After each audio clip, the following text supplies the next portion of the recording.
तर नमस्कार मित्रांनो, अंगणवाडी पर्यवेक्षिका किंवा अंगणवाडी सुपरवायझर यांना अनुसरून असे आज आपण IMP असे क्वेश्चन घेऊन आलेलो आहोत। तर चला तर मग आजचा हा आपला पहिला प्रश्न आहे, नवजात अवस्थेचा कालावधी पुढीलपैकी कोणता म्हणून समजला जातो? नवजात अवस्थेचा कालावधी पुढीलपैकी कोणता म्हणून समजला जातो? तर नवजात अवस्थेचा कालावधी हा जो आहे, बघा मी जे क्वेश्चन रिपीट घेत आहे ते समजून जावा की IMP आहेत। तर ऑप्शन क्रमांक 3 हे याचं काय असणार आहे, आन्सर असणार आहे। शालेय पूर्व वयाला डॅश डॅश असेही म्हणतात। शालेय पूर्व वयाला असेही म्हणतात। तर काय म्हणतात शालेय पूर्व वयाला? तर समस्या वय असे म्हणतात। विकासाबद्दलच्या मूलभूत बाबींना काय म्हणतात? विकासाबद्दलच्या मूलभूत बाबींना काय म्हणतात? तर विकासाबद्दलच्या मूलभूत बाबींना अनुभवाची तत्वे असे म्हणतात। नवजात अवस्था हा कालावधी कसा असतो? नवजात अवस्था हा कालावधी कसा असतो? तर नवजात अवस्था हा जो कालावधी आहे तो असहाय्यतेचा असतो। प्रोजेस्टेरॉन हे संप्रेरक कोणत्या ग्रंथीद्वारे स्त्रवले जाते? तर कोणत्या ग्रंथीद्वारे? प्रोजेस्टेरॉन अंडपिंड या ग्रंथीद्वारे। वाढ ही संज्ञा कोणत्या बदलासाठी वापरली जाते? वाढ ही संज्ञा कोणत्या बदलांसाठी वापरली जाते? तर वाढ ही जी संज्ञा आहे ती परिणामकारक साठी वापरली जाते।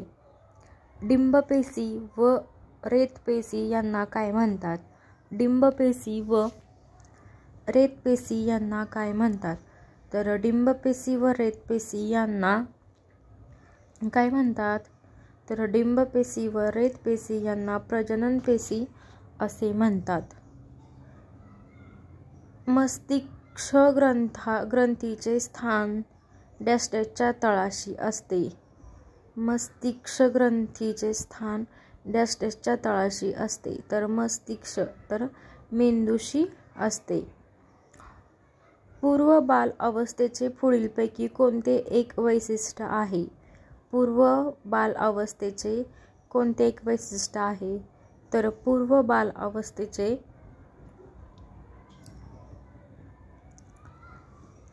कोणते असणार आहे यातलं वैशिष्ट्य पूर्व बाल अवस्थेचं? तर समस्या वय हे काय असणार आहे, त्याचे एक वैशिष्ट्य असणार आहे।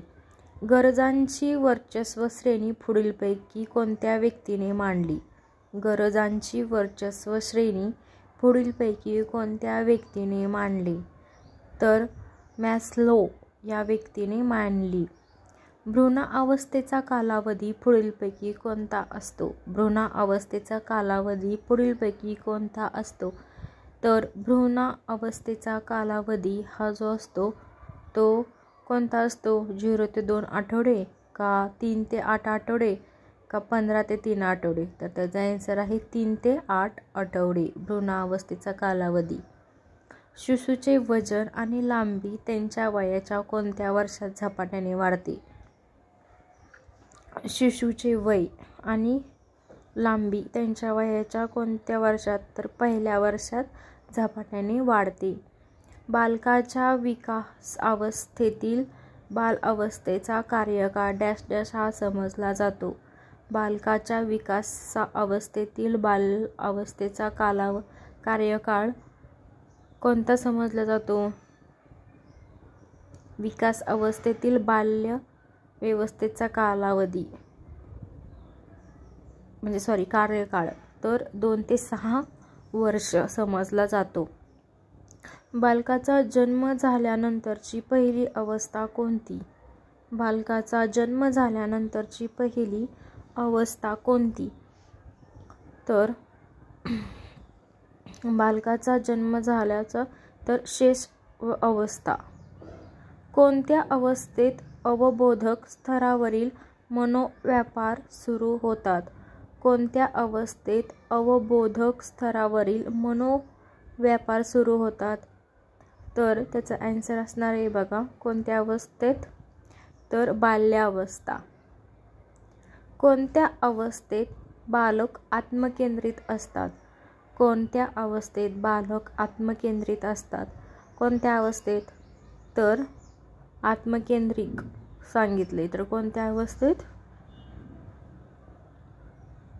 शेषावस्था. त्याच्यामध्ये काय असतात? बालक आत्मकेंद्रिक असतात. बालकांच्या जन्मोत्तर अवस्थेतील दुसरी अवस्था कोणती समजली जाते? बालकांच्या जन्मोत्तर अवस्थेतील दुसरी अवस्था कोणती समजली जाते? तर बाल्य अवस्था. कोणत्या अवस्थेतील मुले अतिशय संवेदनशील असतात? कोणत्या अवस्थेतील मुले ही अतिशय संवेदनशील असतात? कोणत्या अवस्थेतील? कुमार अवस्था. बालकांच्या कोणत्या अवस्थेत आई वडिलांचे श्रेष्ठत्व मान्य केले जाते आणि शिक्षक दैवत बनतात? म्हणजे बालकांच्या कोणत्या अवस्थेत आई वडिलांचे श्रेष्ठत्व? तर कोणते? किशोरावस्था. अध्ययनकर्त्याच्या बाबतीत पुढीलपैकी व्यक्तिभेद कोणता?